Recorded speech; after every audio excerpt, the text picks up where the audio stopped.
ዛሬ የምነግራችሁ በጣም ቀላል የሚመስል ግን ማንኛውም ዲኮር የሚሰራ ሰው ሊያቀው ሊረዳው የሚገባ አንድ ነገር ነው። አብራችሁኝ ሁኑ።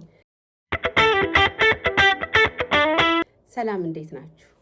ማንኛውም ሰው ፕሮፌሽናል የሆነም ፕሮፌሽናል ያልሆነም ሰው ዲኮር ሲሰራ ተጨንቆ አስቦ ብሩን አውጥቶ ይሄ ከለር ይሁን ያ ከለር አይሁን ብዙ አስቦበት ተጨንቆ ነው የሚሰራው።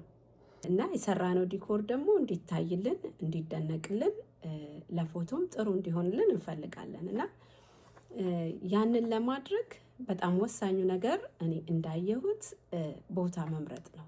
እንሰራው ዲኮር ምንም አይነት ጥሩ ዲኮር ቢሆን ቦታ ካልመረጥን በግልጽ የሚታይ ቦታ ለፎቶ የሚመች ቦታ ካላደረግን ዲኮራችንን ምንም ዋጋ የለውም ማለት ነው። ይሄን የምላችሁ ምንድነው አንዳንዴ በችልተኝነት እቃ ላለማንሳት ወይም ያልሆነ ቦታ ዲኮር እንሰራለን ማለት ነው። ለፎቶ የማያምር ቦታ ፎቶ ሲነሳ ሶፋው የሚገባ ጠረጴዛው ሁሉ የሚገባ ከሆነ ያ ደስ የሚል ነገር አይደለም።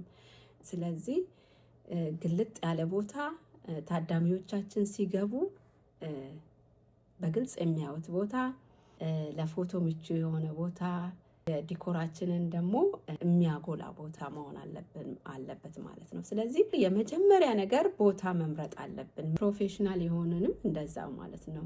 እኔ የኔን ኤክስፒሪየንስ ብነግራችሁ ከከስተመር ጋር ከተነጋገርኩ ከጨረስኩ በኋላ ቦታ ማየት ነው የምፈልገው።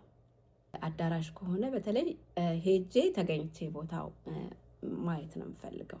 ምንም ማድረግ ካልቻልኩ ግን ፎቶ አንስተው እንዲልኩልኝ አደርጋለሁ። ቤት የምሰራ ከሆነ ደግሞ ቢቻል ፎቶ እንዲልኩልኝ፣ አለበለዛም ደግሞ የምሰራበት ቀን አስቀድሜ ሄጄ እቃዬን ከማውረዴ በፊት ሄጄ ገብቼ የተዘጋጀልኝን ቦታ አያለው ማለት ነው።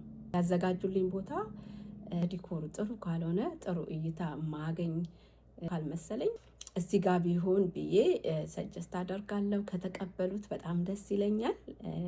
ኢቭን እቃ ለማነሳሳት ለማገዝ በጣም ነው ደስ የሚለኝ ዲኮሩ እስካማረ ድረስ ማለት ነው። ስለዚህ እዚህ ጋር ቢሆን ብዬ ቦታ መርጬ ነው የምሰራው። እንደ ቀላል የሚመስል ነገር ግን ትልቅ ቫልዩ ያለው ለዲኮራችን ማማር ወሳኝ የሆነ ነገር ቦታ መምረጥ ነው ማለት ነው። ለዛሬ የምላችሁ ይሄን ነው። ለዚህ ቻናል አዲስ የሆናችሁ ሰብስክራይብ አድርጉ።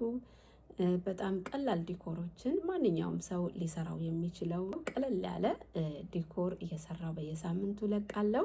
ሰብስክራይብ አድርጉ። ብዙ ቱቶሪያል ቪዲዮዎች አሉ፣ እየገባችሁ እንድታዩ ጋብዛችኋለሁ። ጥያቄዎች ካላችሁ ደግሞ ኮሜንት ሴክሽን ላይ አስቀምጡልኝ፣ አያለው፣ እመልሳለሁ። ለዛሬ ያልኩት ይሄ ነው ማለት ነው። ባይ